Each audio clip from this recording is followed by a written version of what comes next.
Hello, I'm Bob the Booker and welcome back to my channel. Today I really wanted to focus in on one book that I read recently that I've heard a bit of buzz around and I found really quite interesting in its own way.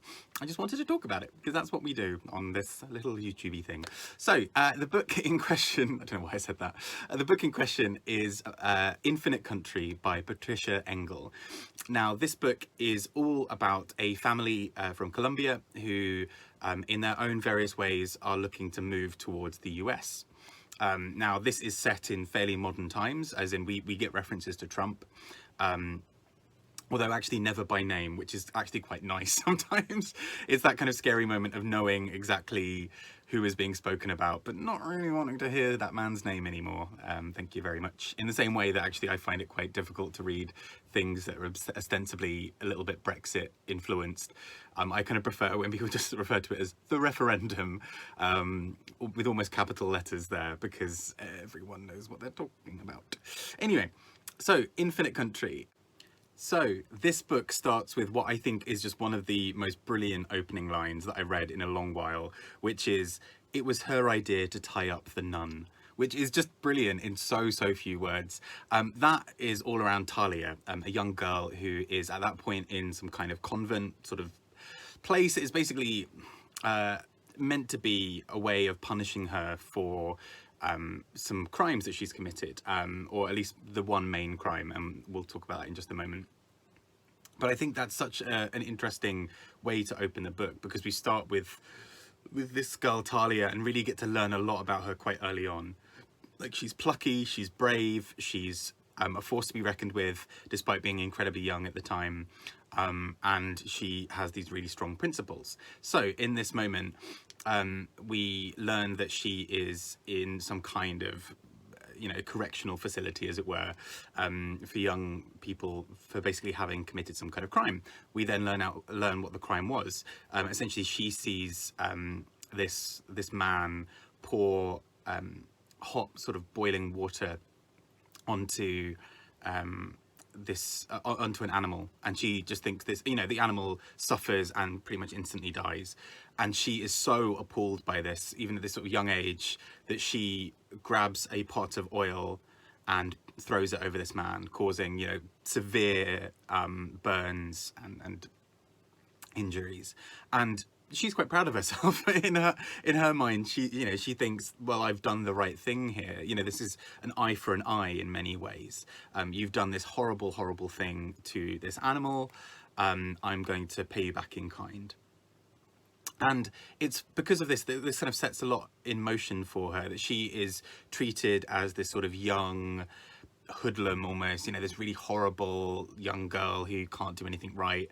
At one point in this convent, she asks to go to the toilet, and because other girls after her also ask to go to the toilet, disrupting the session that they're in, she is branded as sort of a ringleader, and she's like, look, I literally just wanted to go to the toilet.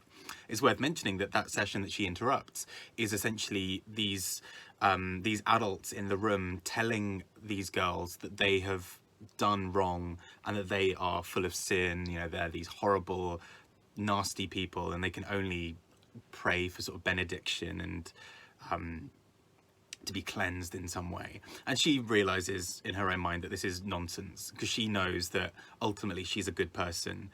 She did a bad thing for a good reason, and is sort of paying the consequences of it now. But we then cycle through the rest of her family members, and this is when it gets quite interesting as well, in terms of the various themes that come up around this idea of immigration and this idea of migration more generally. Her parents want to move to the US for security because they recognize that there are some things around them in Colombia that are quite scary. And so they move to the US, but they outstay their visa. They don't tell anybody, and this then creates a situation where they basically realize that at any moment, if they put any foot wrong, they are probably going to have they're going to be deported, and what that's going to mean for their kids. So when their kids are born, and they know that their kids are therefore entitled to become US citizens because they were born in the US, they then have this kind of quite tricky moment, because they know that things are getting safer for them. They're in a much better position than they were before, but that everything could at any point go entirely wrong. That, you know, they could get deported because somebody didn't like the look of them as they were walking down the street and thought they were a criminal, or somebody thought that they had responded to something particularly badly, or thought that they were breaking a rule that they weren't, and so they have to be incredibly careful. And this then paints this kind of really interesting dual narrative throughout, where we get this idea of Talia, this young girl in Colombia who has done the wrong thing, you know, a violent act in many ways, but for what she sees as a really good reason, versus her parents who have and sort of as a result and is having to go to a school to be made pure, and at the same time her parents having to be better than the best just to avoid deportation on a daily basis. And we see this kind of stress rising in them. And that's really fascinating as a sort of portrayal of what that looks like. The sort of there was a comparison made to the novel by Valeria Luiselli, which I've completely forgotten the name of now. The book that I could not remember, Lost Children Archive by Valeria Luiselli, which kind of concerns a really similar idea about this road journey across borders, and about who is then seen as being legal or okay, or what have you. Anyway, back to Infinite Country. And so what's really interesting then about this book is how we get such a kind of in-depth look into this family's sort of feelings around things. And, you know, the family left Colombia for their safety and to be able to make more money and be able to look after their family properly in the US. But then, as a few characters remark, actually, you know, you escaped violence in Colombia.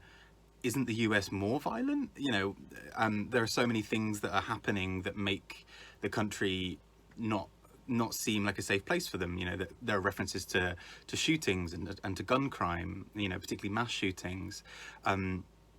We get this really powerful scene where we suddenly see the effects of the Trump election, you know, the 2016 election, on people around them. So, for example, the son from the family is at school, and there's a white American girl who he fancies, and, you know, he's sort of just talking to them, and he gets interrupted by this group of about 3 or 4 white guys, or, you know, white US citizens.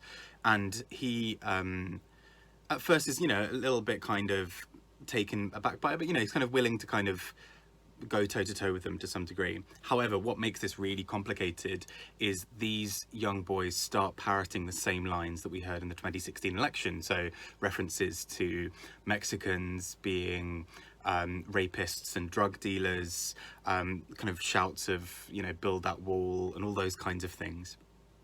And again, this is a really interesting thing where we start to see the political becoming really personal, that what's happening in this outside world is existing in these schools and these areas. You know, the characters are obviously a bit confused by this, not only because they are they're not Mexican, but also because there's just so much that's bound up within it.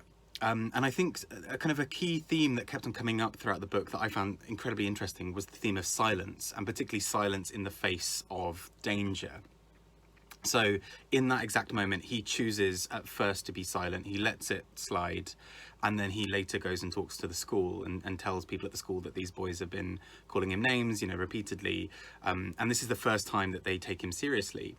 But he notices that this girl that he likes, this white girl, has kept silent throughout this whole thing as well. And he suddenly realizes that there's almost an unspoken pact between this white girl and these white boys, by dint of them being, you know, proper citizens of the US. There's almost this idea that, you know, he is an other, he does not belong there, he shouldn't be there, and no matter how long he stays there, he will never be seen as legitimate.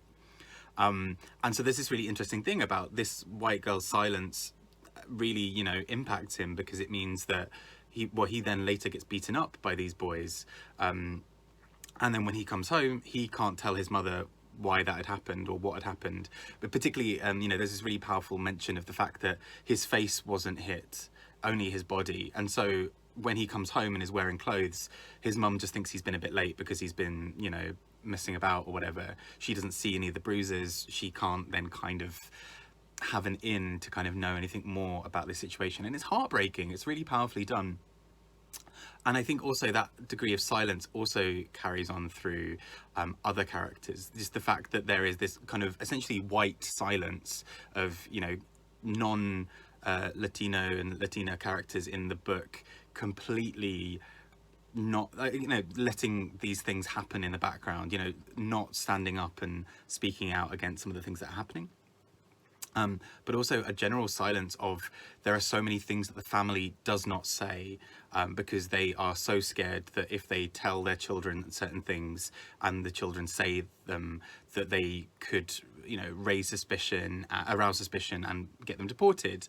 There's also the fact that there is this silence on not letting the government know that they've overstayed their visas. They essentially have to stay long enough until they're in a really strong position to be able to apply properly for asylum or a green card or statehood or anything like that. And so it's really interesting because we get this real feel throughout the whole book that there's just so much that's being unsaid, and even the prose itself feels quite sparse at times and quite spare. Meanwhile, Talia, the girl who kind of threw oil on that man, she is on her own little journey to try and get to her dad to basically be able to fly out and go to the US. And then when she's there, she's completely overwhelmed by what the US looks like to her. It's so different from everything she's used to. It's almost too built up. There are all of these spaces, and, you know, the title of Infinite Country is a really interesting one in terms of not only infinite country, in terms of, you know, the countryside and, you know, green spaces everywhere, perhaps where she was originally, but then going to the US, and she just talks about there being these endless streets of grey and, you know, giant buildings and these sort of ridiculously long motorways that seemingly lead nowhere. And so all of these characters are kind of caught up in this world that is so foreign to them in both ways. You know, the characters who have moved to the US know that they probably can't ever come back. There's a really powerful moment where Talia is leaving Colombia and is basically told, if you leave Colombia and go to the US, you're probably never going to be able to come back because you'll be in Colombia, in the US potentially, in a way that would not allow you to be back. You know, questions would be asked. This is a dangerous place for everybody. And that reminded me a lot of Dominicana by Angie Cruz, which was on the Women's Prize shortlist last year. So Dominicana is a book all about a young woman who is made to move to the US. And while she's there, she is pregnant, and she's with a rather abusive partner. And so it's a lot about her kind of adjusting to her new life in terms of being, you know, a kind of mother, you know, a coming mother, but also what that looks like in terms of that within an abusive relationship, but also all of that within a completely new country for her. And the kind of idea that actually, yes, this baby will automatically become a US citizen by dint of being born there. However, that is then a problem because the kind of so much of her life is dependent on that working out, but also she doesn't want to be tied to her partner through the baby. And also, you know, she wants to go home. She misses the Dominican Republic. She misses so much that's going on. So it's really interesting as a comparison to see these two different characters responding to the world around them so differently. The fact that the US is seen as this kind of this sort of cradle of all freedom and like the best place for anyone to be, and, you know, the kind of promised land in that sense. And actually, as soon as characters get there, they suddenly realize that not only are their lives going to be hard work because of their immigration status, where they're essentially less than anyway, but also the kind of institutional racism that is kind of all around them, the way that they're treated when they look for work, the language barriers that they face, the fact that they're so disconnected from their home and, you know, don't really have any easy way of getting there. All of these factors are really interesting and compound what it's like for these characters in terms of not really being able to do much. And I find that really, really interesting. I also think, as sort of mentioned earlier, Lost Children Archive, glamorously modelled here by Valeria Luiselli, is really interesting in this as well, about this idea of a road trip of characters moving from one place to another and the expectations when they get there. And there is so much there about what it looks like to be in a world that has been shaped by these borders. The fact that, you know, moving to the US is seen as such a promised land because it's over there and it's shielded behind this border. But once you get there, those same borders stop you from going home, or those same borders mean that you are under a completely different set of rules, and the people around you are now sort of so different. Sorry, this hair is really flying up today. And so, yeah, for example, you know, the fact that these sort of white American characters can talk down to these Latinx characters in this way is so kind of overriding. The characters kind of know they can't do anything, particularly given, you know, in Infinite Country, given their immigration status. They know that they can't upset the apple cart in any real way because they could basically get deported, and then what do they have? You know, they'd have lost everything they've worked for. There's also this really powerful moment when Talia is flying over there, when they purposely keep enough money aside for her to have a return ticket, because they know that she might arrive, find it completely overwhelming, and they want to give her, in their words, the option that they never had. When they moved, they knew that they were moving for good, or at least for a good number of years before they're able to go back. With Talia, they want to give her the option. You know, you can come and join us as a whole family, but if this is entirely too much to be here in the US and not back in Colombia, then fine. You know, we'll send you back over. But this whole idea of, you know, where you belong to, where your roots are, who you can kind of go to, I just thought was really interesting as a book. And I'm really excited for when this book comes out properly in March, for a bit more discussion around it. I'd really love to hear people's thoughts on it. I occasionally found the time traveling bit, you know, the sort of different segments of time a little bit difficult to keep track of, but I also think I wasn't necessarily being the most attentive reader at that time. I think this is such a glorious novel in so many ways, that deals with so many very, very powerful and interesting conversations, but at the same time is just quite an interesting and fun story to read along with.